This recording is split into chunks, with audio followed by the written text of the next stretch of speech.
don't care. Awesome. So I'm with Neil, and what I really appreciate is you're one of the few people who got the art behind me correct.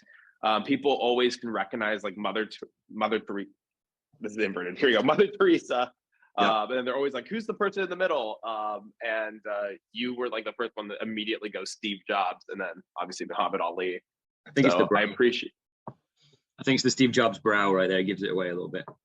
Yeah, I think so too. And so give us the backstory. So you're originally from England. You're not faking the accent, I'm presuming. No, still got a little bit of an accent left. But yeah, I'm from England. Go ahead. I don't know if you met Ollie, right? My video guy for our live events, and it's really funny because he's also from England, and like every single time we would go out, people would think he's faking his accent as like a weird way to attract girls or something. He's got a really strong, like charming, like London accent. Yeah, his accent's way different from mine. Yeah, so I'm from the north of England, so it's slightly different. But I've been in the States for 13 years. Partly maybe why my accent's kind of a little bit, it's become a bit diluted. But yeah, I live in Florida now, but I lived in New York for 8 years and been in Florida for about 6. So yeah, 14 years. Because you had a business, like what got you to get into this? Like what was kind of the reasoning that you decided to like schedule a call with us a year ago? Sure, yeah. So I was running a paver ceiling business, which is quite in demand in Florida. I don't think it's necessarily around the country, but it's big in Florida. So brick pavers in your backyard or driveway, pressure clean, add sand and seal them. It's a big business down here. And I'd only gotten into that business. I'd only been in that business for about 18 months, and it was going well, and it had quite good scalability. But the scalability in that business meant that I needed to buy more equipment, add more machinery, a lot of moving parts, a lot of human capital I needed to add to make it work. And then I think it was July of 2021, I got COVID, and I was okay, but I was bed bound for a few days. And in bed, I just decided to sort of research different ways of, I've always had an entrepreneurial mindset, like I've always worked for myself. I was a translator before I did the paver ceiling. I was translator for like 12 years. So I've always worked for myself. So I've always had an interest in making money by myself. And so I looked online and came across, I don't know how I came across your website, but thought to myself, that's a really good idea. At the time I was already very busy with a different business, and I thought I didn't really pursue it. But this time I thought, I was looking for something that wasn't physical, because the paver ceiling business is good, but it's very physical. And I just turned 40, and I was like, I don't want to be starting a physical job, So right. I saw it, and not instantly, but very, very quickly, I was sold. And so I booked a call with you guys, and I was in. And you have 2 kids, 3 kids? I do. I have 2 kids. Yeah, I was probably outside. I have 2 kids, 2 girls. Yeah. They're 9 and 4. One's about to turn 5. So when you like jumped into the program, were you, because like everyone's a little different. Like some people, they're kind of like, they jump in and they just want to listen to the live coaching calls and kind of learn by just hearing for a little bit before they ever build a site. Other people just go head first and they just start like building sites like crazy and start actually diving into the program. There's no really right or wrong way, but like, what were you? Were you like, you got in and you immediately were there to make money? I was definitely option B. I was like, my approach is definitely, I'm not afraid to take action. I'll throw myself into things, even at the expense of sometimes, getting things right. Sometimes I'll just make mistakes, and I'm okay with that. I know that you guys kind of push a lot the idea of imperfect action trumps, perfect inaction, or what do you want to call it. So yeah, I was just like head into it, and I think probably like everybody, the first few sites you build take a little while. You kind of get into grips with Weebly or whatever the system you're using, and pictures and some backlinking, learning the ropes. But after it took a few months, but I was definitely more about diving in and just building and getting things. I mean, the concept itself is great, but I mean, it just makes sense and it's logical. If you're casting a net, if you're trying to do it with 3 sites, you're putting all those eggs in just 3 small sites. Whereas if you have 20 sites, only by logic alone, it just tells you you've got better chances of making money, having clients. Right. And that imperfect action is so important about what industry you're in, because like we're in the digital space. Like the worst thing you do in this space is you mess up a $50 a month website, right? Which you could cancel or fix. It's not like skydiving, right? Like I hate it when coaches give imperfect action as like a blanket advice. Like there's a lot of things like, you know, my mom's a scientist. Like you don't just go, oh, let's just accidentally mix a chemical that can explode the whole lab, right? Like there's certain things that you have to be careful about. But thankfully, we're in the internet space where, I mean, I don't even know. And I've been doing this now for, I always say 7 years. It's really more like 8 or 9 years. But like there's nothing really you can do that's going to cause a big negative effect, right? Literally, the worst thing is a website doesn't go up on Google because you forgot, you know, to do some step. But that's really the worst as it gets. Or like, yeah. So, and I have a bunch of sites that I built that aren't really performing well just because I did them in the early days when I wasn't very good at due diligence or whatever it may be. And even I keep them live just because I built a bunch of backlinks with those sites and they serve that purpose. They're still valuable because, you know, with the group, I would share backlinks. So I've given out 100, let's say, from a bunch of sites, and I've received 100. So I keep them live, you know, for that reason. But they're not producing anything, but that's okay. That also kind of shows you the power of the Facebook group, right? Like what's really nice about the community is how easy it is. For those who obviously on the outside looking in, they're probably like confused at these words. Think of it as like referrals. You can help. Google wants to see a site that has some sort of notoriety or popularity online. We have, you know, obviously now over 600 plus, approaching 700 students. So you can use those students to get little shout outs on your website from other students. And that helps collectively all of our sites rank higher up the search. Huge value. Yeah. When you entered, were you like kind of explain the process of training? Because sometimes people think they're gonna like get into this and then like I'm just gonna disappear and go to Hawaii and like never be found again. And you recently, because we held a live event in Southern California, you recently actually crashed on my couch, quite literally. Yeah. So did you feel like jumping in the beginning? Like were you on a lot of like the early coaching calls? Did you feel like there was like the support you needed when you were stuck? Yeah. Oh, absolutely. I mean, and I can probably speak for many people in the group that have been in for a while when I say this. You know, in the early days, the support is huge from you all the coaching staff. And so, yeah, I was really backed and supported a lot by what you guys provided. I was on the coaching calls, but I think quite quickly, I like to sort of get my head down and do things just kind of by myself. And so once I'd kind of been through the tutorials and all the classes, I'd kind of got to the point where I was like, you know, the coaching calls for me personally became an extra time that I didn't necessarily feel I could give. So I would just knuckle down and get on with the work. But then the good thing about it is that the group is still there and the coaching calls still happen. If any need arises whatsoever, I can just be like, pop on a call and ask a question, you know, and yeah, that's an invaluable resource, you know, every week it happens. And so I can just be like, you know what, I've got 2 or 3 questions that I need answering. Yeah. And I can get answers, you know, it's great.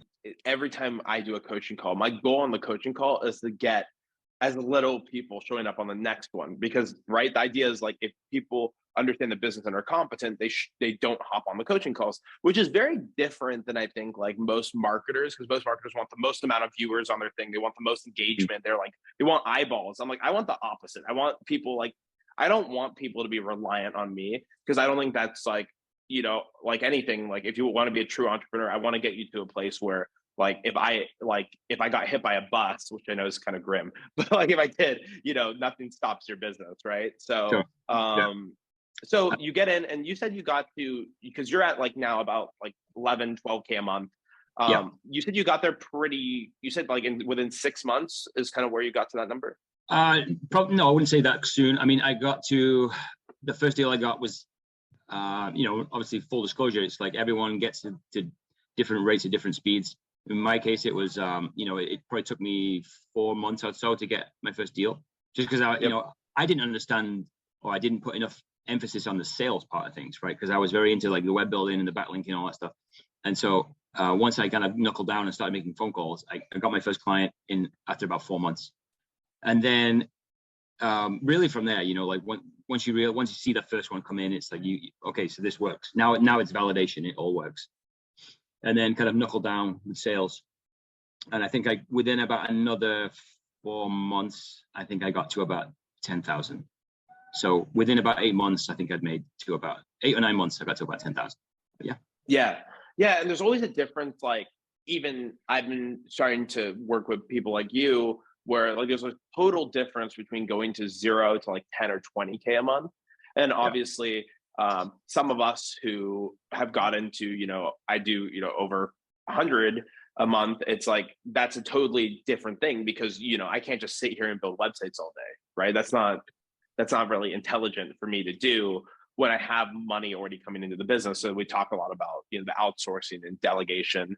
But what's really nice is that, in a weird way, I will say I think it's easy for me to say, but I think it's almost easier to go to 100K a month than it is 10K a month. But that's obviously because I've done this now for 9 years, right? Like, it's I keep not doing it fair. now. I'm like, any minute now, I'm gonna. Yeah. I know it's unfair. It's unfair of a statement for me to say that, but like, as me doing it 9 years, like if you actually broke it down, but you have to go through the 0 to 10, learning every little step, understanding like every little piece of the business and getting good at it before you can ever talk about this part, which is like training people to build your agency for you, which is kind of how I have it now. But yeah, I feel like once you get to that point, it becomes, once you can learn to replicate what you're doing on a sustainable basis, without having to do all the work yourself, like you're saying, and you can put people in the right places, then I think that where you can scale it. For those who are like, some people are really afraid of the tech, like they think like they're scared of computers, and they think that because this is website related, that's they need to learn how to code or something. Did you feel that way? Like, did you feel intimidated by the computer stuff? No, I'm not. I have no background in coding whatsoever, and I don't think I have the patience to do it, to learn it. But I've never been kind of a technophobe. I've always been kind of like gung ho when it comes to like trying something new, or like, my kids ask me, like, I can't get this to work, and I'm just like, push buttons, just do, take action, right? Just push, and eventually it'll work. No, there's no part of it that's technically daunting at all. It's really, yeah, it's very user friendly. The whole process is very user friendly and it's well explained by you guys. So I don't think there's anything that's really difficult that would hold people up. This business, the very beginning, month 2, 3, is kind of slow because you're building assets that rank, and it could take a few months to get things up and running. But you see this all the time. There's like this period where it's kind of like this, and then it goes like that, and then you kind of go to a different level, and then you kind of are building the next set of sites, and then you go up like that. So it's more like a stair step. Is kind of how I describe the business. So the cool part is you actually you sold your paver business, right? Yeah, actually, I sold that to a friend of mine here, and I actually converted him into a RankNRent client. That's how I structured the deal. So I didn't have much in the way of assets in that company, besides the equipment. So he bought the equipment off me up front, and then I converted him into he pays me $400 a week for leads. $1,600 a month. That's so awesome. Yeah. And that was the deal was till the end of this year. Smart. We spoke about it. In that way, he's not feeling the pinch of having to outlay 20 grand or whatever it was, and I was basically still being remunerated over. I just basically broke down the payments over like 8 months, whatever. So I'm getting what I think I deserve for the company, and he's getting leads in exchange as well, right? But we spoke about it 2 days ago about continuing next year, and he's like, "Yeah, of course." I'm saying, "I'm like, why would I take on that extra work myself to try and generate my leads when what you're doing is already working?" So awesome. So yeah, I sold that to him, and he's a lead gen client now. Yeah, absolutely. Really cool. Really cool. Is this pretty much like your full-time gig now? Yeah, that's what I was gonna add to what you were saying before. I mean, it really helps that if you can put as much time into this, like, because going back to what you were talking about with patience, and it takes a little time to get things going. You need to put in as much time, as many hours as possible into it, really for learning. Like you said, I mean, it's an education. It's not something that you can just pick up and in a month you're killing it. And I'd had a good year, I guess, with the pay ceiling, whatever. So my wife and I had like some savings, and so I just like threw everything into this, and I went full time. So that definitely enabled me to just learn more quickly, and then get to the point where I was actually making money as well. Obviously, you're building for the future income you want to make, but like if you just boil down the current clients you have that already are paying you every month and are doing well on Google, like the maintenance is not crazy. Like if you think about making $12,000 for the month, and maybe it's like a few hours of work on the existing client base, that's where it gets nuts, because like you're really getting paid like $3,000 an hour residually, or what, you know what I mean? If you do the math on that. 100%. And Yeah, because most of the yeah, work you so do is most of the work you do, if things are going well, is on acquiring new clients, right? So like you said, the existing clients, like you said, it's minimal what you spend on that per week, and you're still bringing in 300 a week or whatever it is. Yeah. for anyone on the outside looking in, like any advice you want to give from someone looking in, I know it's like sometimes people think like, first off, I'm not paying you to do this, like just so we're clear. I guess you did sleep on my couch, full disclaimer. And Yeah, I know when, you.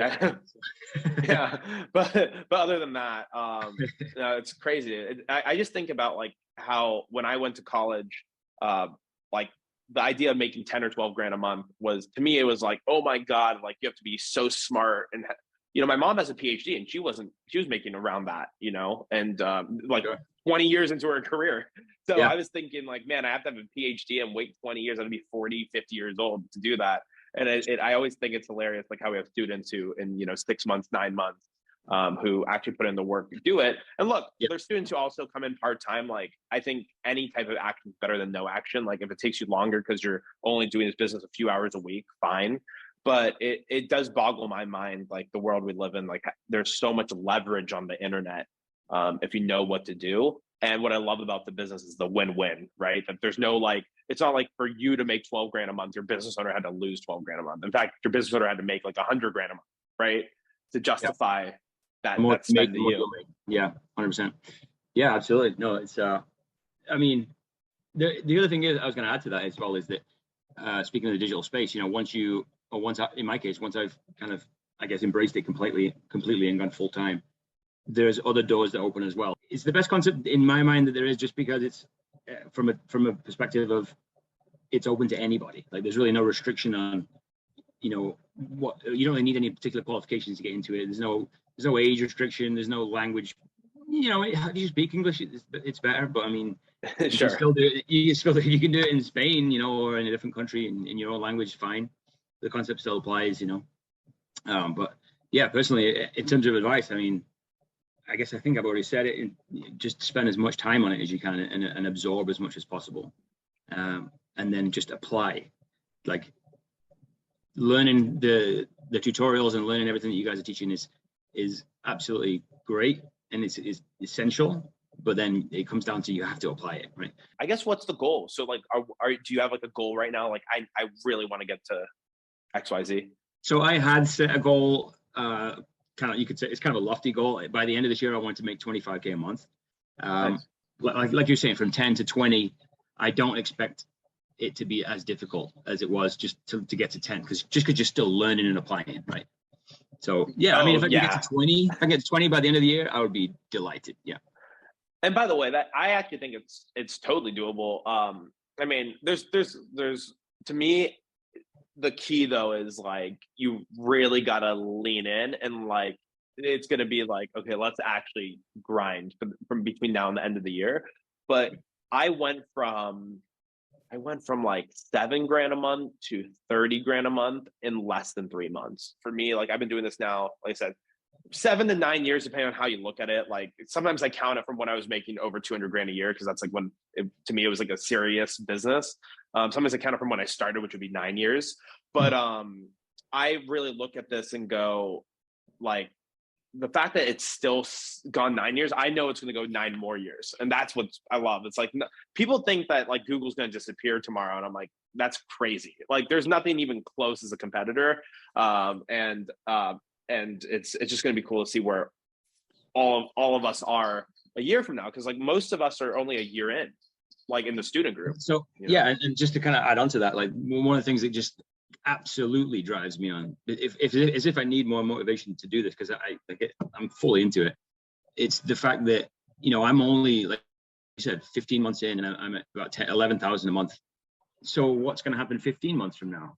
Like the next 15 months, right? So like, and it won't just be double the amount, because I've already done, like, the first 6-8 months has all been learning, right? But now once you get to that point where you're not having to necessarily learn the basics anymore, then it should just be like this, right? I mean, your curve, you can say you kind of went like this.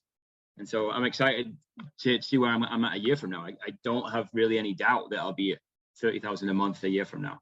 I don't, and it's perfectly feasible, It's awesome. Cool. I think we'll wrap this up. But thank you so much, Neil, for taking the time to do this. And thanks for letting me stay in your appreciate it. caps. Yeah, absolutely. I need to, hey, next time I'm in Florida, I'm sleeping on your couch. Deal. All right. Right. Sounds good. All right, buddy.